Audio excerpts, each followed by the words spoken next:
Hold on, give me a minute. Thank you to Seti and everyone who played a part in organising tonight. It's been really interesting to hear about everyone's experiences. Thank you to my family for being here and supporting me. Thank you, Phil, and all my training buddies who have supported me. Not long after I swam Cook Strait, my mum and I were sitting in a cafe here in Wellington. This was the first time I met Jacques, one of my now many swimmer friends, and from then on I've realised what the ocean swim community was really about. A bunch of people from all walks of life who have had a common goal of swimming and having fun. A group of people that support, motivate and inspire each other regardless of the goals. Of course, to achieve the big goals, we all need to put in the hard work. For me, that's training in the pool. I'm not really an early morning person, and although I've been swimming squads for over half my life, it's not getting any easier. In fact, I'm pretty sure it's getting harder. I used to be a reasonably quick swimmer in the pool, but I struggle to keep up now, getting lapped by the younger swimmers who are training for the 200-metre freestyle and events like that.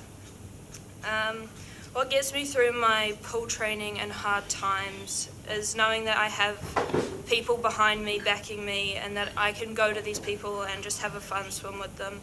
It's the people like Mike Cochrane who will take me on swimming adventures, Jono who pushes me that little bit harder and further when I'm training with him, and Sarah who bakes me cakes to eat when I finish my swim. Even messaging with Fraser from Timaru, who I've only just met tonight. It's the little things from many sources that get me through the big challenges. All my swimmers back home in Auckland are all incredibly important to me, and all the chats we have, every one of them are important and a part of the journey to get me to the end of a long swim.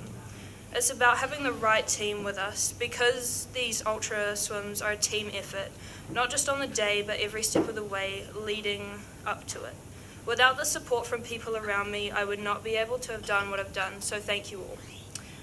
During my FOVO swim, when I was battling with my fears, I knew that all my mates were supporting me, watching the tracker. You're all there helping me get to the end.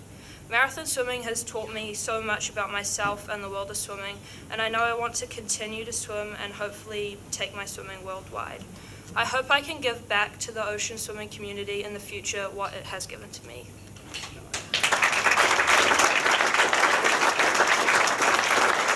Sorry to take your thunder away. Let me just get my notes out. All right, so thanks, Seti, for organising this. It's a great day, and I'm really honoured to be part of such a great gathering here and all the legends here. So my name is Paul. I live in New Plymouth, and I'm married, and I have a number of kids, 2 kids, and I run an engineering consultancy, so I have a fairly busy life. Somewhere in the mix, there is a little bit of time for swimming. Yes, there are 5 swims being recognised here today, but I want to talk a bit about the 3 before that, because that's really what set the scene for those 5. So between 2013 and 16, I did 3 other ultramarathons. One was I did Taupo with a wetsuit, and then I attempted Cook Strait with Phil back in 2016, and it didn't work out. The tides just didn't work for me, and it was no fun going home, not completing, but that was the story. But I did make an 8 o'clock meeting with a client the next morning, so we finished at 10 o'clock in the evening. Got back to Mana, got in the car, and drove back to New Plymouth, arrived back at 3 a.m, got up for a 8 o'clock meeting for a client, and they were impressed, so that was great. Once off, wouldn't happen again. Deja vu, Catalina Island in the States. So Catalina is a semi-night swim where you start 11 p.m. at night and you swim through a little bit through the night and then into the morning. Got across in 9 hours and spent the next 7 hours trying to get in.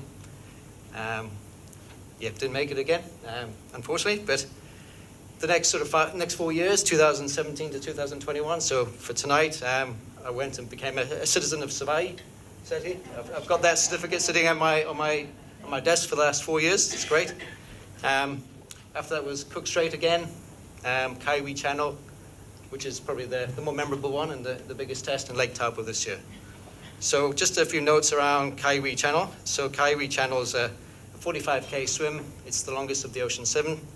You start at 6 p.m. in the evening, or roughly 6 p.m. in the evening. It's open seas. It's not cold, but you do have jellyfish, you have sharks, and you have open sea, and you have big swells. And so we got through that swim. There were jellyfish stings. There weren't any shark sightings. I did get tangled in my shark shield a few times, so that's fun for those who want to try. But yeah, it was a memorable test, and I really that's the one that sort of sticks in me. But I think all of you will have moments that stick with you, and so cherish those. They will. You'll look forward to sort of thinking about those as you sort of grow and do more swims. So with that, it's really, I think DNFs are no fun, but it's I think it